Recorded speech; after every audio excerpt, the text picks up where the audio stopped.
AP CM Jaganmohan Reddy జగముండి అంటారు. పట్టిన పట్టు వదలడం ఆయన చరిత్రలో లేదంటారు. కానీ ఎంత కొమ్ములు తిరిగిన నాయకుడైనా కొన్నిసార్లు నేల మీదకి దిగిరాక తప్పదు. కడప ఎంపీ టికెట్ విషయంలో జగన్ నిర్ణయం మార్చుకునే అవకాశం ఉందని వార్తలొస్తున్నాయి. సిట్టింగ్ ఎంపీ వైఎస్ అవినాష్ రెడ్డికి ధైర్యం చేసి మళ్లీ టికెట్ ఇచ్చిన జగన్ తాజా పరిస్థితిని దృష్టిలో ఉంచుకొని మరొకరిని నిలిపితే బాగుంటుందని ఆలోచిస్తున్నారట. వైఎస్ వివేకానందరెడ్డిని హత్య చేయించినట్లు ఆరోపణలు ఎదుర్కొంటున్న అవినాష్పై ఏపీ కాంగ్రెస్ అధ్యక్షురాలు, కడప ఎంపీ అభ్యర్థి షర్మిల రోజూ విమర్శలు సంధిస్తున్నారు. హంతకుడికి టికెట్ ఇచ్చాడని అన్నను తిట్టిపోస్తున్నారు.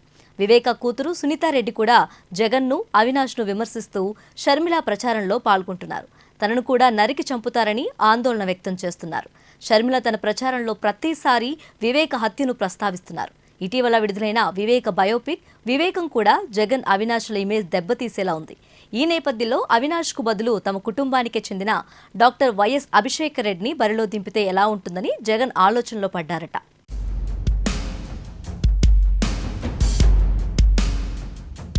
అవినాష్ను ఎంపీ అభ్యర్థిగా ప్రకటించక ముందే అభిషేక్ పేరు తెరపైకొచ్చింది. వివేక హత్య కేసులో అవినాష్ను సీబీఐ అరెస్ట్ చేస్తే అభిషేక్కు టికెట్ ఇవ్వాలని జగన్ భావించినట్లు తెలుస్తుంది. అవినాష్ అరెస్ట్ అయితే పార్టీ ఇమేజ్ దెబ్బతింటుందని, కీలకమైన కడపలో దెబ్బతింటామని ఆందోళన పడ్డారట. ఢిల్లీ పెద్దల వద్ద చక్రం తిప్పి ఎన్నికల వరకు అవినాష్ అరెస్టును వాయిదా వేయించినట్లు గుసగుసలు వినిపిస్తున్నాయి. ప్రస్తుతానికి గొడవ సద్దుమణిగిందని వైసీపీ ఊపిరి పీల్చుకుంది. అయితే షర్మిల కాంగ్రెస్లో చేరి కడప నుంచే బరిలోకి దిగటం, అవినాష్ నరహంతకుడంటూ ప్రచారం చేయడంతో జగన్ తలపట్టుకుంటున్నారు. చెల్లికి సునీత కూడా తోడు కావటం, టీడీపీ బలహీన అభ్యర్థిని బరిలో దించడంతో వైసీపీ ఓట్లలో కొన్ని కాంగ్రెస్కి పడే ఛాన్స్ ఉంటుందని భావిస్తున్నారు.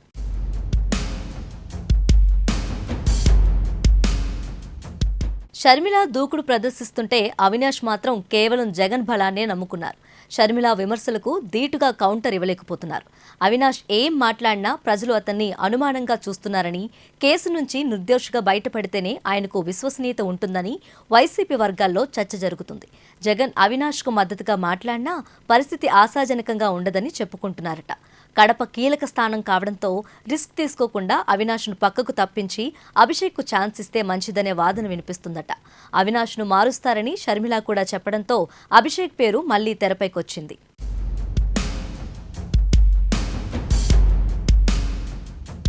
వైఎస్ అభిషేక్ రెడ్డిని రాజకీయాల్లోకి తీసుకురావాలని జగన్ 2 ఏళ్ల కిందటే ప్లాన్ చేశారు.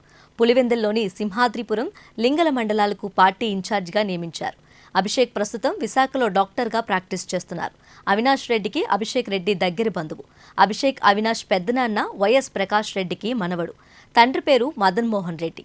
అభిషేక్ 2019 ఎన్నికల్లో వైసీపీ తరపున ప్రచారం చేశారు. పార్టీ కోసం, ఎన్నికల కోసం జగన్, వైఎస్ ఫ్యామిలీ కొత్త తరం ముఖాలైన అభిషేక్తో పాటు మరికొందరిని ప్రమోట్ చేస్తున్నారు. వైఎస్ అనిల్ రెడ్డి అనే మరో వారసుడు తాడేపల్లిగూడెంలో జగన్ వ్యవహారాలు చక్కబెడుతున్నారు. కడప ఎంపీ ఫైట్ అవినాష్కు టఫ్గా మారితే అభిషేక్ ఎంట్రీ ఖాయమని చర్చ జరుగుతుంది. అవినాష్తో పాటు మరో 4 ఎంపీ అభ్యర్థులను మార్చి మార్పులు చేర్పులు కలరింగ్ ఇవ్వాలనేది వైసీపీ ప్లాన్ అని టాక్.